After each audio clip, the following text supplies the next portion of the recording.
Good morning, BCSC Kindergarten Scholars. This is Mr. Mira again for day 4. So day 4, you'll notice there are some concepts that we have gone over throughout this week, and we're going to review some of them again. How many of you, if you can raise your hand and tell me, how many of you remember this slide from Monday? Good. So I took the liberty of circling something that is on top of this guy's head. What is that? If you said hat, you're correct. What sound do you hear at the beginning of the word hat? Let me think. Hat, hat, hat. So the letter that goes with hat is H. Okay, so I know that the sound is the letter H. Okay, so I'm going to circle one more thing. He's really tiny, and he's right there. What animal is that? If you said a mouse, you are correct. Mouse. What is the beginning sound that you hear in mouse? If you said you're correct. Is at the beginning of the word mouse. And M is for mouse. So we know that is the letter M. So we know that mouse starts with the letter M. So what I want us to do, just one more thing, is what beginning sound matches with mouse? I see two things that I can identify that match with the word mouse. Same beginning sound as mouse. So take a minute. I want you to look at this picture carefully and tell me the two things that you see that have the same beginning sound as mouse. If you said male, you are correct. Male. Okay? If you said milk, you are also correct. And give yourself a pat on the back. So mouse, male, milk, they all have the same beginning sound. Very good, boys and girls. Okay, so another thing that we spoke about earlier in the week, and now we have all 6 of these words, right? We have all 6 of them. Let's go over our vocabulary words. So our first vocabulary word we went over was customers. So customers are people who buy things. So anytime you go to the store to buy something, and you buy something with your mom, your dad, your grandpa, somebody in your family, you are a customer. So anytime you buy something, you are a customer. Okay, the next word we had was famous. So famous means very well known. And the cartoon character I have here is Mickey Mouse. And he is famous because he is known worldwide. He's been around since 1928. He is over 90 years old. As a matter of fact, last year in 2019, he celebrated his 90th birthday. So he is very well known all over the world, right? As a famous cartoon character. Okay, sprinkled. Sprinkled means to spread around. So everybody sprinkle. Everybody sprinkle with your hand.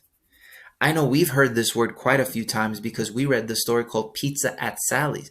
And Pizza at Sally's used the word sprinkle to talk about how she sprinkled cheese onto her pizza. So that's a word that we've heard very often.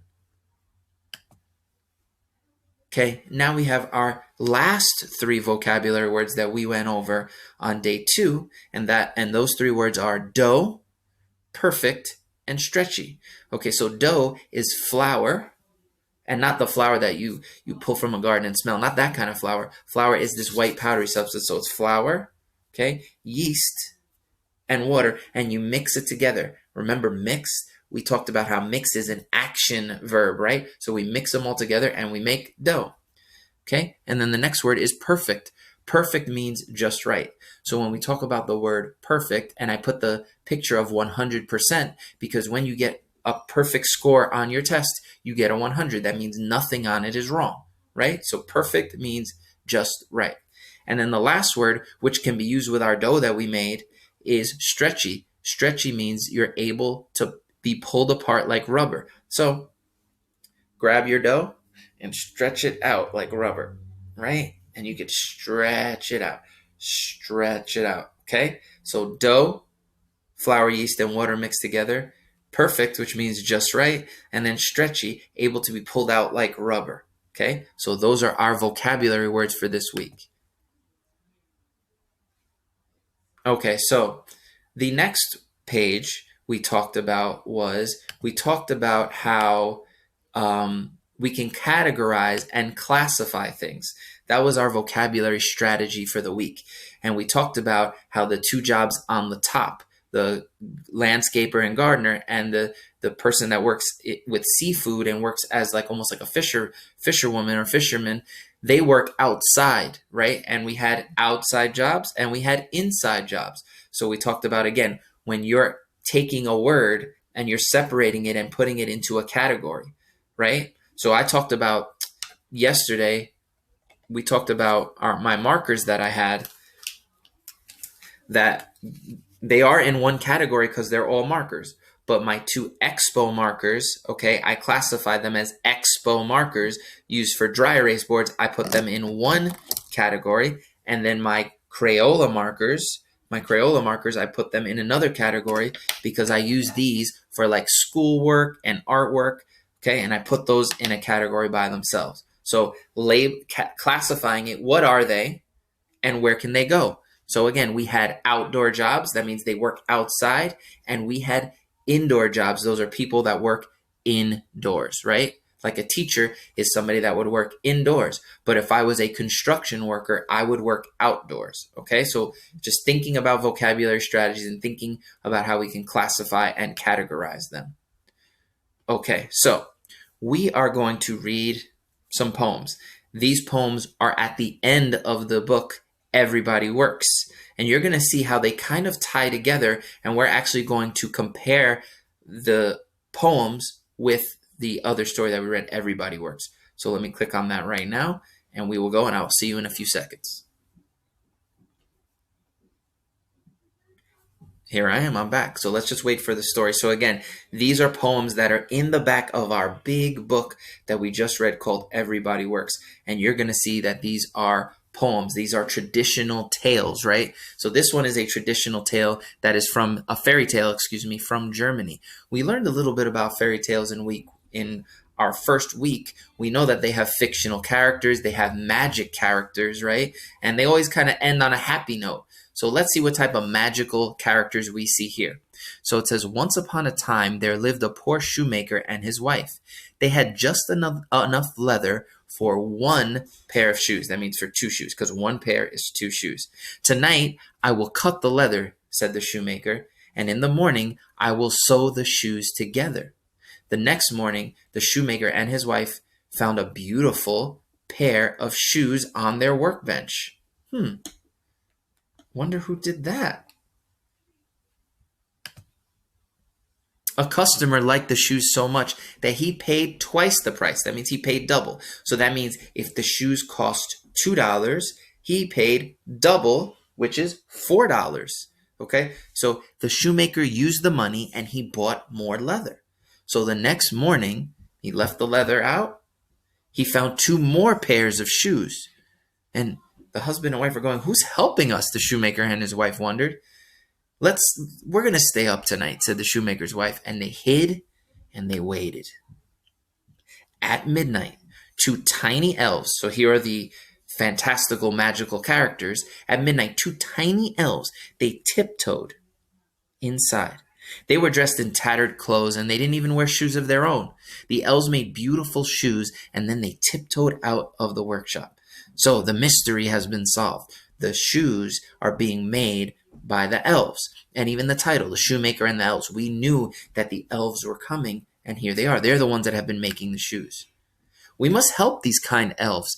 I will make them some warm clothes, said the shoemaker's wife, and I will make them each a fine pair of shoes, the shoemaker replied. And that night, they put the presents on the workbench. Okay, so they put them on the workbench, and then they hid. Okay, and they waited. At midnight, the elves tiptoed into the room. They laughed with delight, and they put on their new clothes and shoes, and they danced right out the door.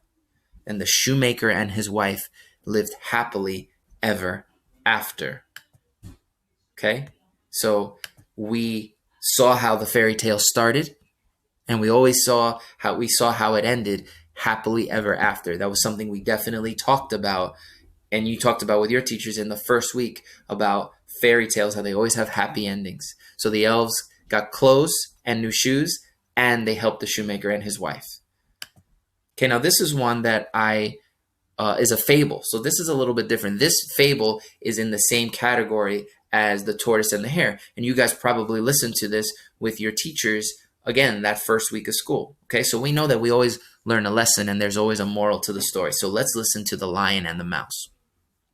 One day, a tiny mouse, he scampered across a sleeping lion's back. "Roar, you woke me up. I will eat you," said the lion. "Please don't eat me," cried the mouse. "Let me go, and I will help you someday."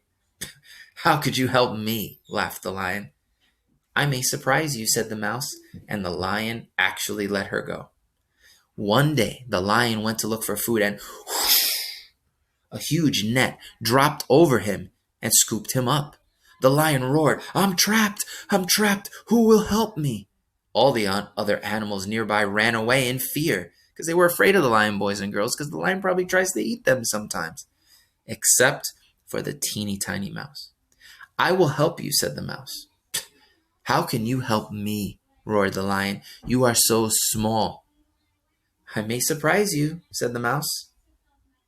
And look what happened. The lion's trapped, and there's the mouse right here helping him. So the mouse, he climbed in the net, and he chewed on the ropes with his sharp little teeth.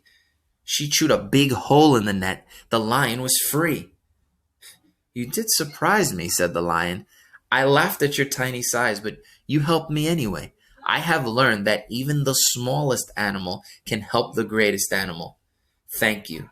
And the lion and mouse remained friends for life. So again, the moral is of the story, and the lion even said it, I have learned that even the smallest can help the greatest animal. So while I'm reading these two short stories, I'm thinking about the other book, Everybody Works and Pizza at Sally's, and I'm trying to make comparisons. And I have a few, but we're going to get to that when we're done here.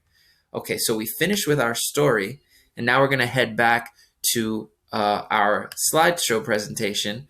Okay, so we read The Shoemaker and the Elves, and we read The Lion and the Mouse. So let's make a text-to-text comparison.